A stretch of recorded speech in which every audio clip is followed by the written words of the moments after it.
Magandang araw po, welcome po sa aking channel, Loop9 TV. Patalasasan po, meron po ba kayong mga properties na napapabayaan or non-performing assets? Plan nyo ibenta, pero wala kayong oras pagbenta nito.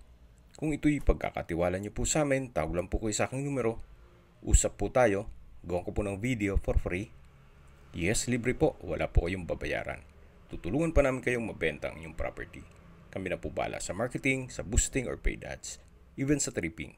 Hindi na po kayo mapapagod sa pag-entertain ng mga buyers. Kami na po bala sa lahat. Tawag lang po kayo. Nandito po tayo ngayon sa Los Baños, Laguna, kung saan meron po tayong bagong video presentation. Isang private hot spring resort. May lot area po ito na 350 square meters at may floor area na 411 square meters. Ito pong swimming pool may area na 52 square meters, kasama na po ang kiddie at adult pool na may natural spring water. May gazebo at tabi po niyan ay yung pump room or equipment room. Then meron pong outdoor na shower at toilet. Then sa second floor po ng gazebo ay may view deck. Meron din pong 2-story na building na may roof deck sa third floor. Ito po ay fully furnished. May 4 bedrooms, 4 toilet and bath, fully landscape. May indoor at outdoor kitchen, laundry room, caretaker's room. Then 6 po ang split type aircon at may pump area. May kasama na rin po itong generator set in case ng power shortage at water tank. Meron na rin pong CCTV. Ito po yung main door na naka-customize solid wood door. Then dito po may console table at vanity mirror. Nandito na po tayo sa living area. Lahat pong furnishings at kagamitan ay kasama po yan. Mula po living area, meron pong glass walls na overlooking sa swimming pool. Naka-ceiling cove design, may ceiling fan, at ito naman po yung dining area. Naka-solid wood na dining set. At meron pong sliding glass door na access papunta sa swimming pool. Dito naman po yung formal kitchen. May island, may 2 high chair, meron din pong light fixtures, then ito pong refrigerator ay kasama po yan.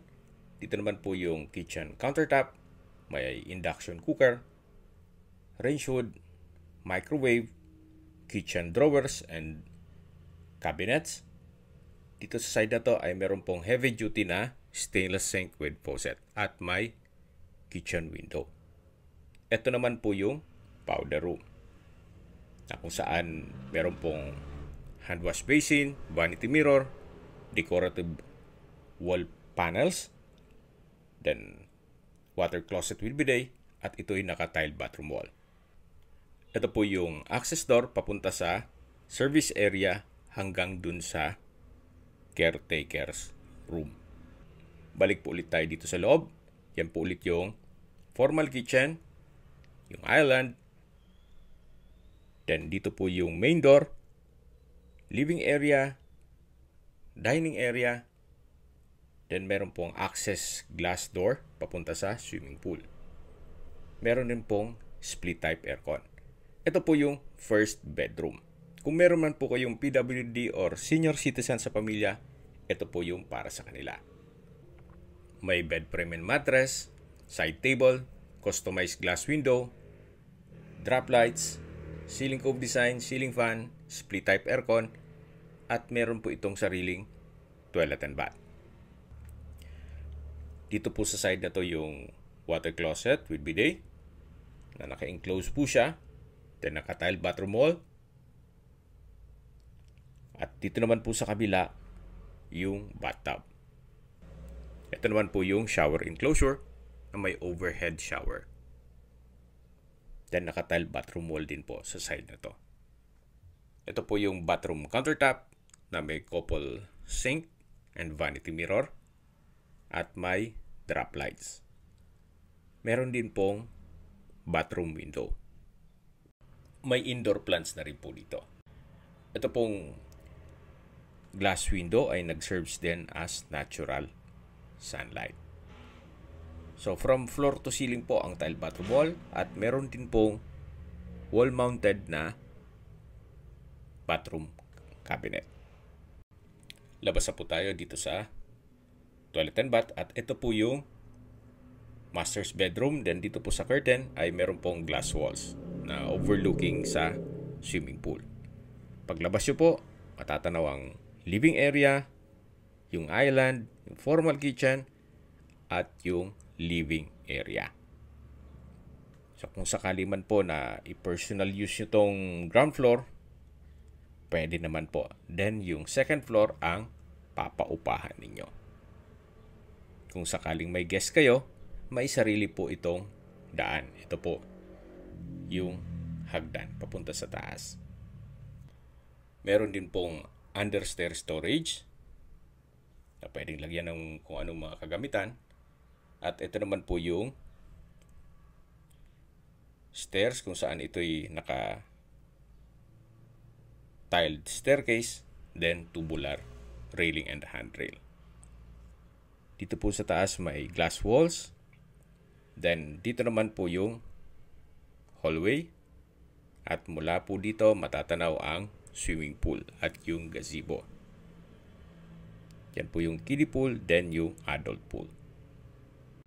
So nakabukod po ang entrance ng second floor.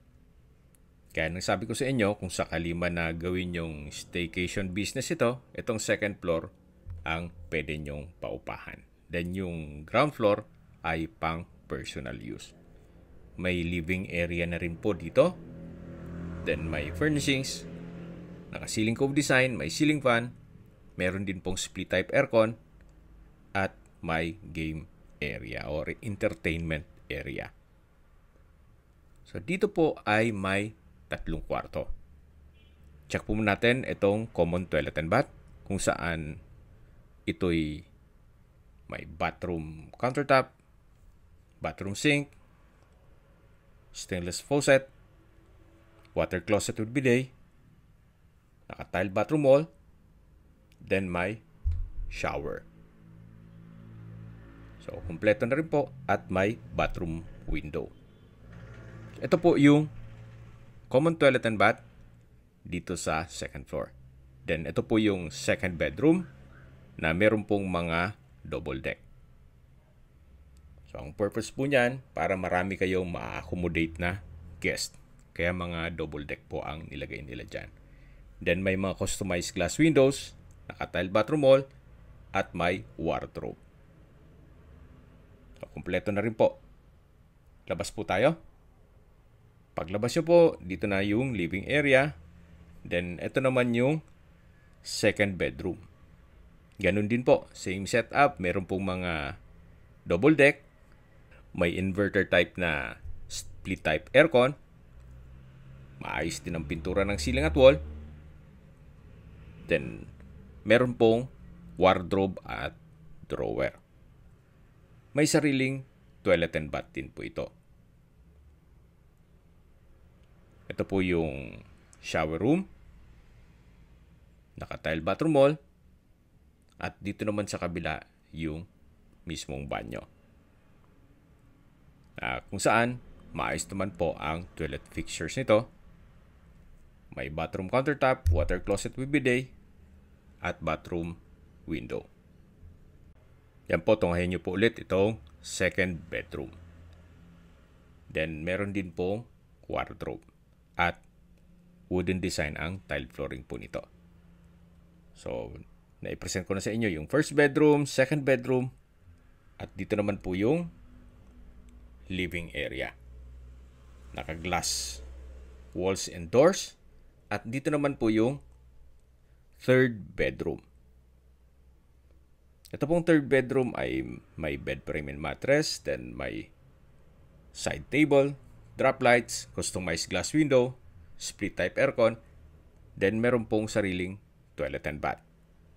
May bathroom countertop, vanity mirror, bathroom window, tile bathroom wall, then dito naman po sa kabila yung toilet at shower area. Ito po yung water closet with bidet na naka-enclose po siya. Then may bathroom window. Ito naman po yung shower room. Then meron din po itong wardrobe na wall mounted. So ito po yung third bedroom na kung saan meron po itong access glass door papunta dito sa taas ng gazebo, yung view deck. At mula po dito, matatanaw nyo naman yung swimming pool. Then meron pong bridge dito na papunta sa taas ng gazebo na view deck. Ito po yung naka-tiled flooring, tubular railing. So, dalawa po ang view deck dito. Itong isa at yung sa third floor. Mas malaki po yun. Habang pinagmamasdan nyo po itong kagandahan nitong Hot Spring Resort, maisingit ko lang po yung distance, location at travel time. Mula po sa bayan ng Los Baños, ang distance is 4.9 kilometers at ang travel time is 13 minutes. Kompleto na po doon gaya ng mga public market, groceries, convenience store, remittance center, banks, schools, church, at UP Los Baños.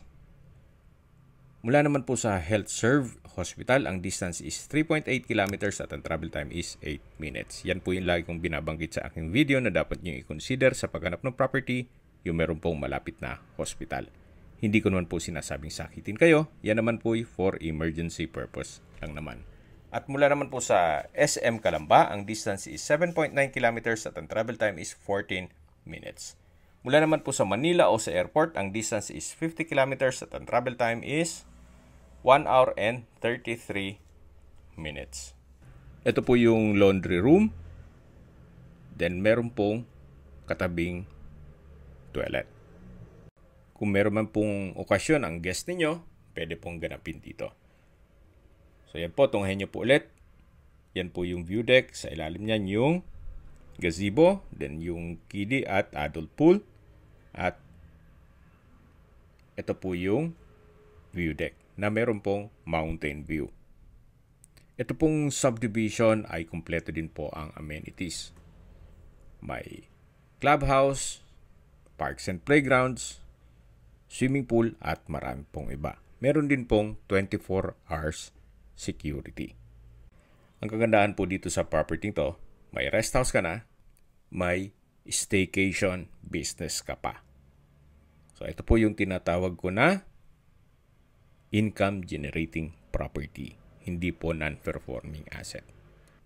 Sa presyo na po tayo, binebenta po ito ni owner sa halagang 35 million pesos.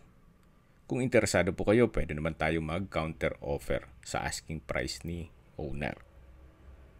So, tawag lang po kayo sa aking numero. At sa mga kababayan naman natin nasa ibang bansa, meron po akong Telegram. Sa mga iPhone user naman, may iMessage. Meron din pong Imo, Skype, Viber at WhatsApp. Same number lang po, 0917-316-3399. Ito po yung toilet, then yung shower area, at katabi po yung pump room. So, dito po yung gazebo. Sa mga nagtatanong po ng aming Facebook, meron po kaming Facebook page na Nov9TV at Facebook Real Video. Meron din pong TikTok at Instagram. May ibang YouTube channel po kami na The Nov9TV channel, Nov9TV Listings, Nov9TV On The Spot, at Nov9TV Updates. Kung sakali po na ibigyan nyo ang video presentation, paki-like and subscribe na lang po sa aming channel para ma-update din po kayo sa aking future listings. Kung sakali po hanap nyo yung mas malaking sukat ng lupa, meron din po kaming ibang listings na pwede nyong pagpilian. Huwag po kayo magkatubiding tumawag sa amin, then let us know your budget para malaman namin kung anong property pwede namin eduk sa inyo. Sa lahat kong viewer, subscriber at nagtiwala po sa amin, salamat po sa suporta. Ingat po kayo lagi at yung pamilya. Maraming salamat po.